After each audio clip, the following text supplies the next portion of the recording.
இப்போ நம்ம எங்கே போகிறோம் அப்படின்னா நம்ம தோட்டத்தில் மலம்பில் காடு வந்து இருக்குதுங்க. அந்த மலம்பில் காட்டுக்கு தண்ணி பாய்க்கணும். ஒரு கண்ணுக்குட்டியோ இல்லை மாடோ வந்து வாங்கிக்கலாம் அப்படின்னு சொல்லிட்டு ஒரு பிளான் பண்ணியிருக்கிறோம். அதனால தான் மலம்பில் வந்து போடணும் இல்லைங்களா, அது தீவனம் வந்து வேணும் இல்லைங்க.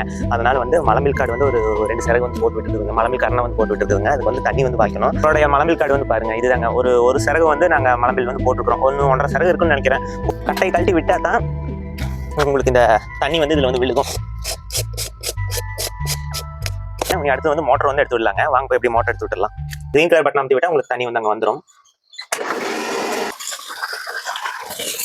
இந்த பெண்டு வந்து கொஞ்சம் போட்டு விட்டுக்கலாங்க, இல்லை தண்ணி ரொம்ப பரவலாக அங்கே எங்கேயும் போயிட்டு இருக்கு. இந்த பெண்டு போட்டு விட்டோம் அப்படின்னா கரெக்டாக தண்ணி இப்படி வந்துக்கும்.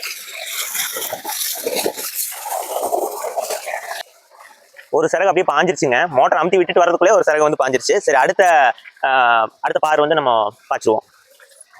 அதுக்கு வந்து இங்கே வந்து மடை மாறணுங்க. மடை மாறிட்டோம் அப்படின்னா இந்த தண்ணி இங்கே கட்டாயி அடுத்து அங்கே போகும். இப்போ வந்துங்க முக்கால்வாசி எல்லாமே பாஞ்சிருச்சுங்க. கடைசி பார் வந்து பாய போகுதுங்க. மலம்பில் காட்டுக்கு வந்து தண்ணி வந்து பாஞ்சிருச்சுங்க. இந்த கப்பை வந்து நம்ம போட்டு விட்டுடலாம். இந்த கப்பை போட்டு விட்டுங்க தென்னந்தோப்புக்கு சொட்டு நீருக்கு வந்து கேட் வால் வந்து எடுத்து விட்டுடலாங்க.